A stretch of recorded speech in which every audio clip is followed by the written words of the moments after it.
Australia Day is the official national day of Australia.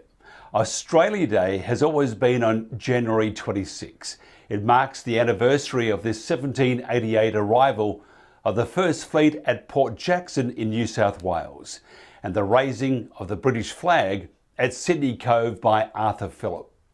It wasn't until 1935 that all Australian states and territories used the name Australia Day to mark January 26. And it wasn't until 1994 that January 26 became a public holiday across the nation.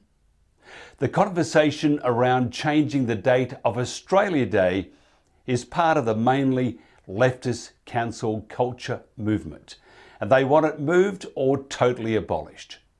Really, for most Australians, Australia Day is our day to celebrate this great country, and most Australians celebrate it with a barbecue and a beer or Aussie wine. It's a cross between America's July 4 celebrations and Thanksgiving. Senator Malcolm Roberts from One Nation joins us. Malcolm, first of all, great to see you once again and welcome to 2021.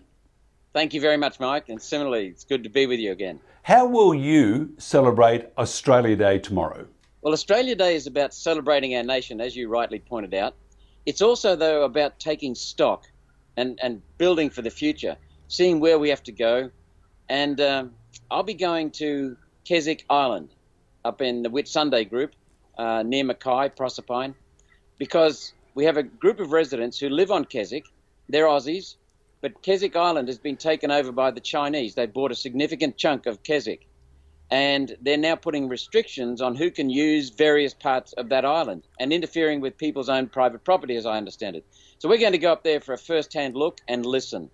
And that's how I'll be celebrating Australia Day. And having a sausage and a piece of white bread with some sauce and maybe a good beer too. Well, we're going to go onto one of the beaches there and have a picnic at the beach. A number of people up there.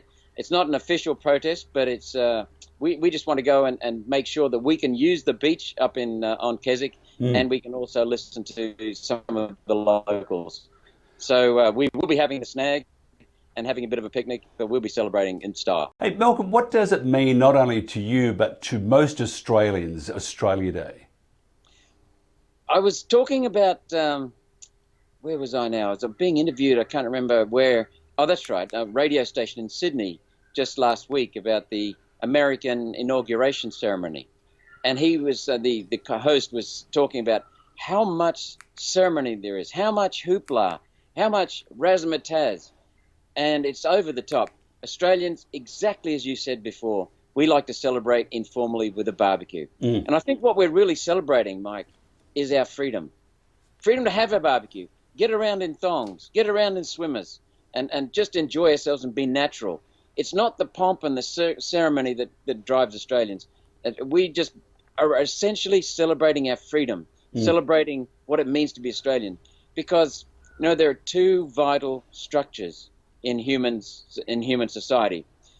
All of humanity is based upon these two structures, the family and the nation state. Now, the family is a very natural circumstance, and the nation state is also, over many years, a very natural circumstance. In our case, especially because we're basically defined by our borders. That's the end of our country, and so we need to celebrate that nation state.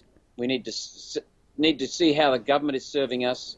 We need to unite people, not separate, and that's what Australia Day is about. It's about uniting people, not separating people.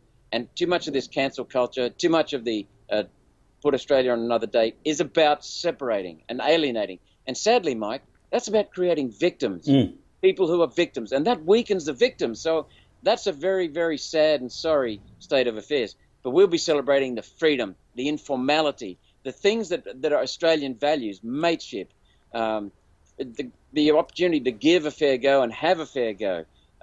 Being fair dinkum, telling the truth, relying on each other, caring. So nation, family. These are the basic things about Australia that we'll be celebrating. Independent MP Zali Steggall has called for Australians to observe a minute's silence on Australia Day to recognise the price paid by Indigenous Australians during colonisation.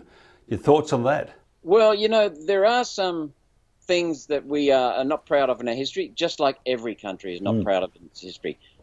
But what about celebrating an hour of silence for celebrating the achievements that we have brought to this country? Think about the way the Indigenous lived before Europeans arrived, and think about the way they can potentially live now. There's still a lot to fix, but we don't close the gap by focusing on the gap. We eliminate differences by making sure that everyone is given the opportunity to move ahead. That's what's really important. And what Zali Steggall is doing, just like in so many of her ignorant policies, she's causing separation and disunity, which will put back the cause of the Aboriginals in this country. We need to uplift the Aboriginals and give them a better go and let them take responsibility, but give them an opportunity to take that responsibility. We need to build and unite, not separate and mourn. Finally, the two of the great Aussie institutions, one being Bunnings and the other one being the Australian cricket side and cricket. Bunnings, for example, in Townsville, do not want people to come along tomorrow with the Australian flag, anything to do with Australia, because to them it's just January 26th and a day off. And the Australian Cricket Board, tomorrow at the cricket, just don't want to recognise that it's Australia Day. What would you say to that? I mean, firstly, you're Bunnings. I mean, Bunnings are the great gourmet restaurant in Australia. They got white bread, sausages, mustard and some sauce, onions if you feel brave, and it's delightful, and tools and stuff to buy, but very Australian. Then you got cricket. Cricket is it is the great pastime in summer for Aussies, and yet you got both institutions saying, nah, we don't want to recognise Australia Day. Well, it's ridiculous, and you ask me what I think about it. I don't think much about it at all, and I could care less. What I would rather do is focus on the positives and celebrate those positives, and have a glass of light beer, or whatever people want. You know, my light beer is as much as I take, but whatever people want, just celebrate it. If you want to drink cordial, but just celebrate the uniquenesses in Australia, the values we have, the freedom we enjoy, and the mateship that we have in our country. It's unique around the world, and I've been to many different countries, and it's so unique. So we need to celebrate those, celebrate family, celebrate. Don't focus on Bunnings, don't focus on the cricket board. They've lost. They're woke. Just focus on what is so good about our country. Senator Malcolm Roberts, have a great Australia Day. Thank you very much, you too, and same with all your viewers. Tomorrow, I'm celebrating Australia Day with a backyard barbie and a beer, maybe two. As they say at the cricket, and I imagine tomorrow at the cricket, they'll be saying this loud and proud. Aussie, Aussie, Aussie, oi, oi, oi. I'm Mike Ryan.